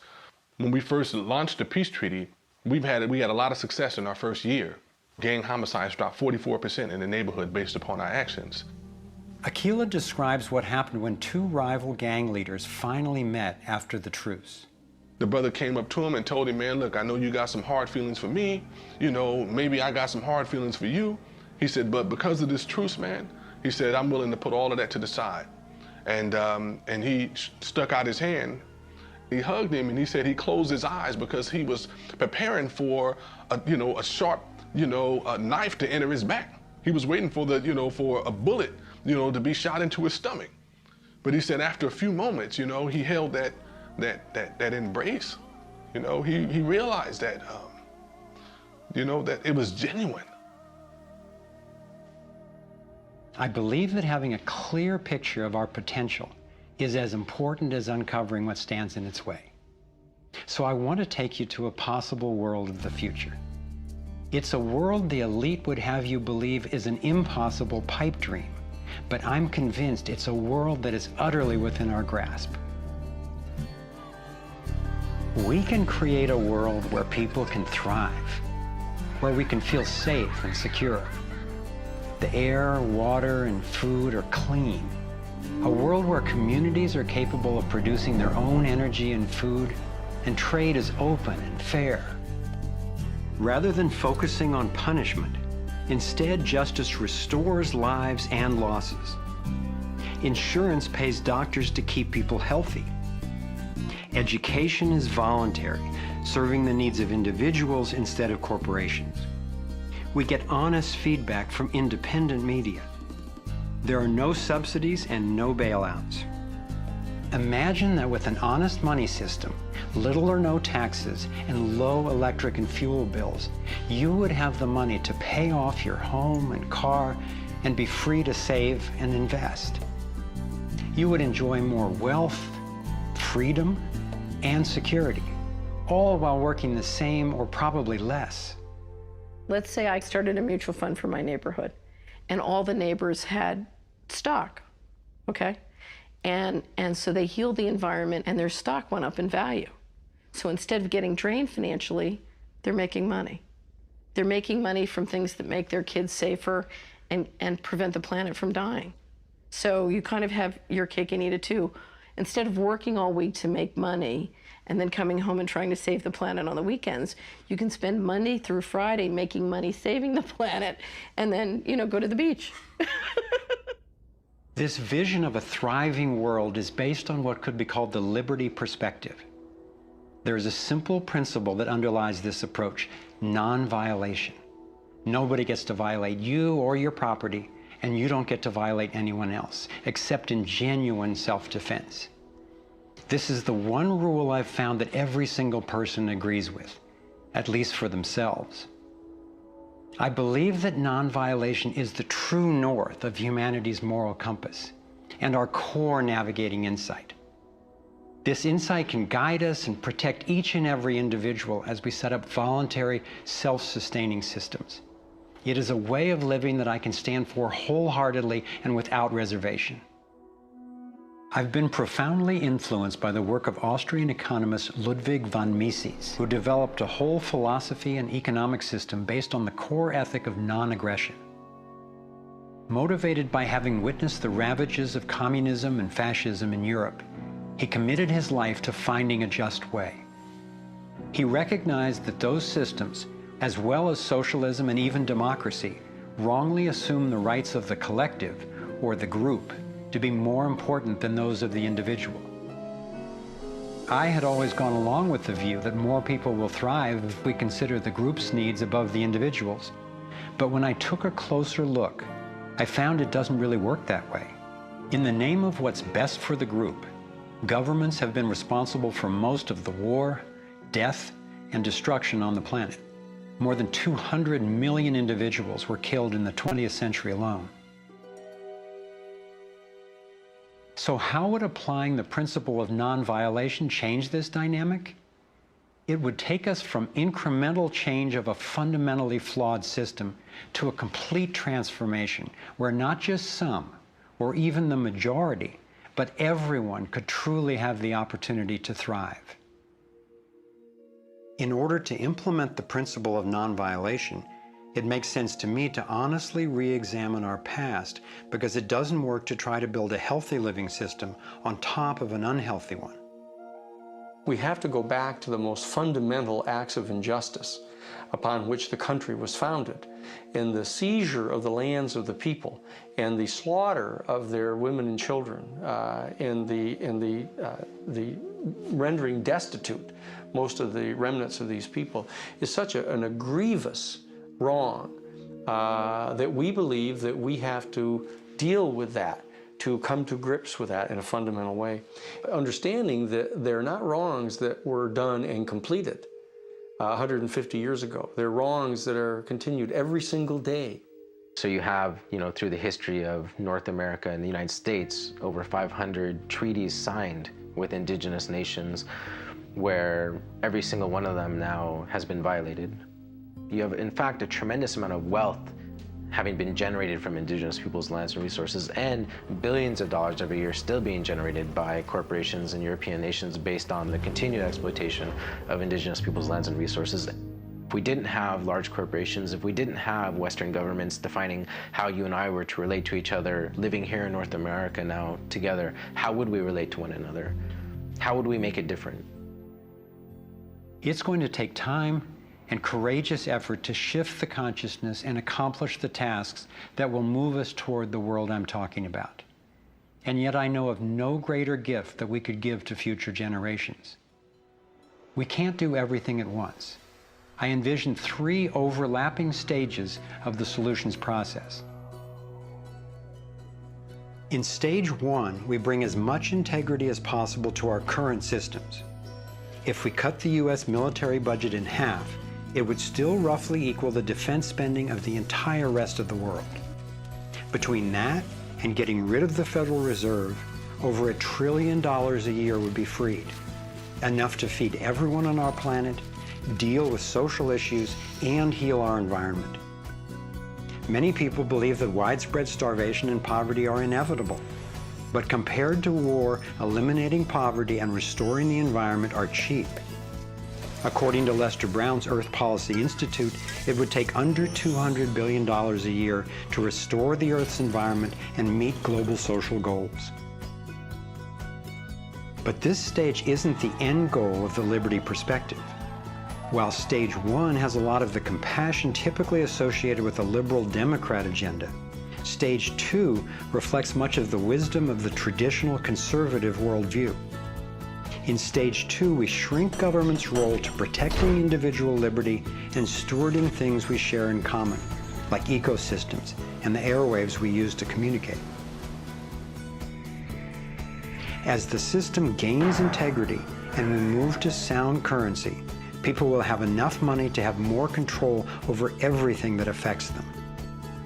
Stage 3 grows out of the increasing freedom that people gain in stages 1 and 2, as they have more money and more time. There is no involuntary tax and therefore no involuntary governance. There's no monopoly on force. There are rules, but no rulers. Rigorously protecting individual rights turns out to be key for honoring our interdependence. We can be distinct and unified at the same time. As utopian as this can sound at first, I've been thrilled to see how much practical thinking has been done to deal with tough issues like healthcare, crime, and education. These 3 stages validate the best of both the liberal and conservative perspectives that have divided us for so long, and then reconcile them at a new level, around non-violation, a core ethic we all share.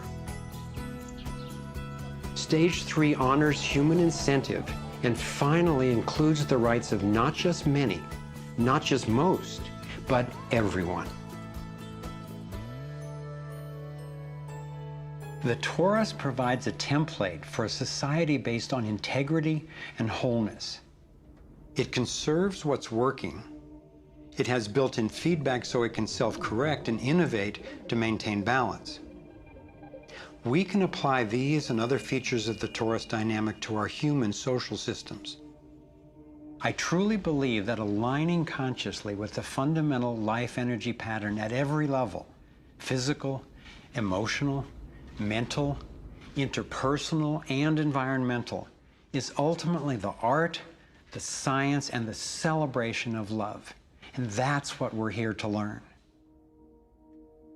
The fundamental insight of our interconnectedness changed the way I approach everything. In my own life, I found a practical expression of this philosophy in the modern, nonviolent martial art of Aikido.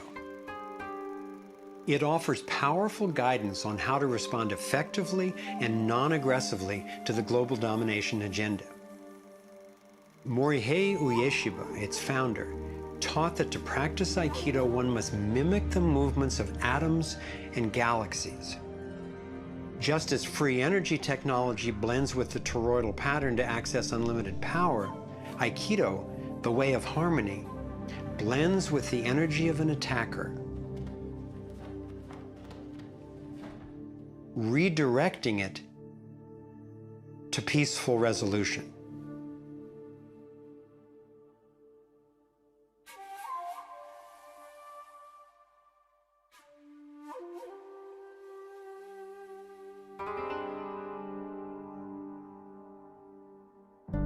Gandhi and King applied these principles of non-aggressive power at the economic and social levels. If we respond with violence to the domination agenda, other than in self-defense, it would only continue the old us versus them paradigm and provide an excuse for even more police state measures. I believe that it's essential, both morally and strategically, that we take the path of non-aggression. There is another aspect of the Taurus that has profound implications for how we can respond to the challenges before us. It is the absolute stillness, the 0 point, that lies at the center of each toroidal system. I believe that you and I, as well as every other being, are Taurus energy fields, centered by stillness and each connected to one another and to the boundless consciousness of a living universe. As much as I benefit from the experience of others, as highlighted here with the Navigating Insights, and as valuable as daily feedback is about what's really going on in the world, as we see with the vitals, I've come to recognize that our primary compass is our own inner guidance. As we learn to quiet the noise and amplify the inner signal, we can better hear the voice that naturally knows and offers wise direction. We have an entire inner life, a vibrant and lively inner life that is truly the navigator of the path that we take on the outside. If your inner life is the driver of how you show up in the world, it makes sense that if you want to have anything to do with where you're going, that you have to be in relationship to that inner life. You have to be in relationship to the driver.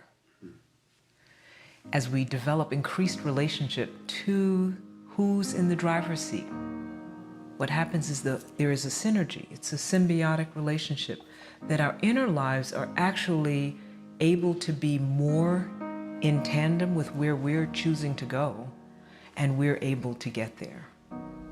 We're not nearly as insignificant in our impact as we think we are. In order to heal the world, we have to start telling a different story to ourselves. We have to start engaging in a different story with others. It's our collective story that manifests as the world. Humanity is now in a very interesting evolutionary phase in which we move from hostile, aggressive competition, which is the nature of young species, into a more mature mode of cooperation, collaboration. There's no question in this country that money, that capital is being increasingly concentrated in the hands of a few. And those who are so powerful are concentrating it further. But there is a force that's more powerful, and that's the power of the people. When we look at the crises now, it is so easy to fall out of love with life. It is so easy to get pessimistic and desperate. But from my perspective, the crisis has matured to the point of being on the threshold of mass awakening, and that feeling inside me gives me the vitality to know that no matter how small what I'm doing looks to me in the face of these huge problems, that the impulse of evolution is not small. And when it's in everybody who's waking up, it's huge. And as more and more of us are waking up, linking up, and daring to speak up, the scheme for global domination is being exposed. And we're discovering solutions that can create the world we yearn for and deserve. Again and again throughout history, When people have recognized tyranny rearing its cruel head, they've come together and stood up for liberty.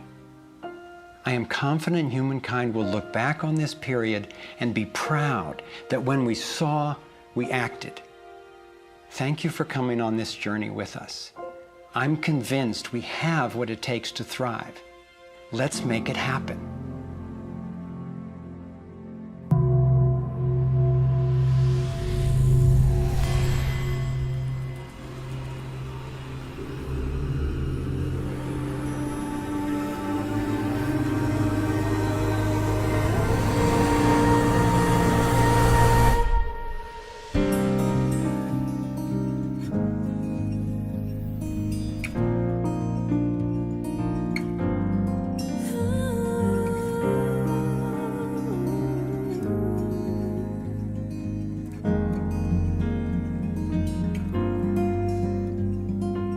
Cycles repeating, the earth is speaking, singing time has come.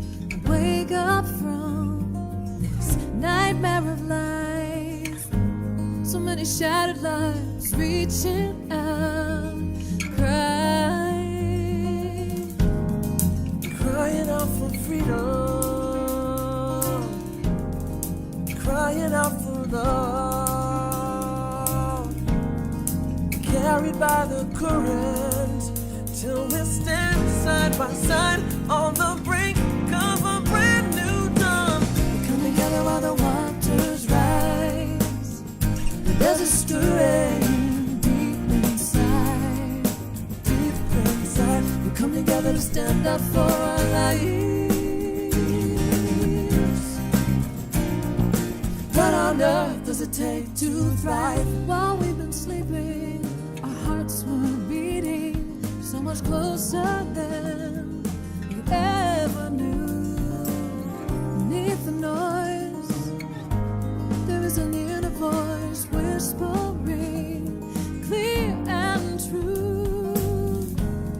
The veils are finally lifting, our ways becoming clear.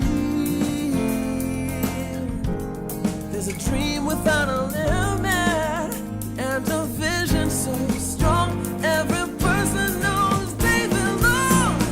Come together while the waters rise. There's a stirring deep inside, deep inside. We come together to stand up for our lives. What on earth does it take to thrive? Come together while the waters rise.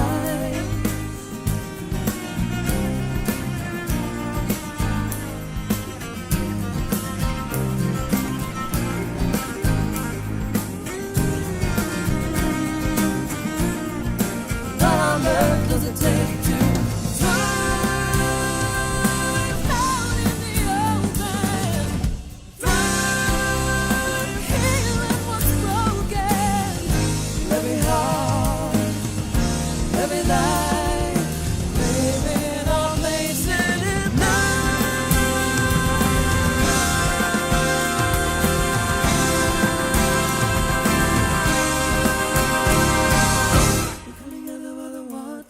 Rise.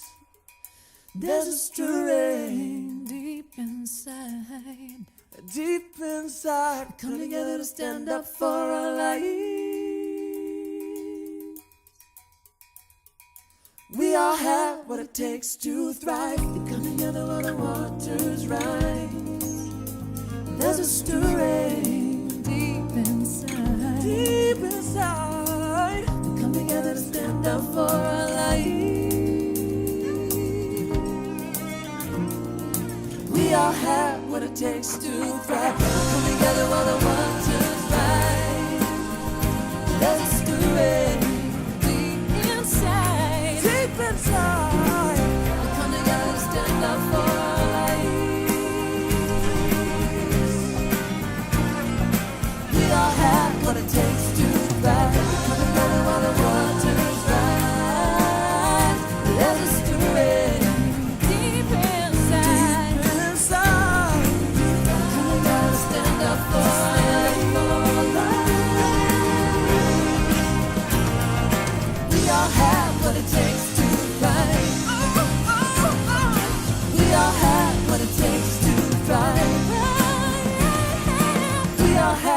it takes to thrive.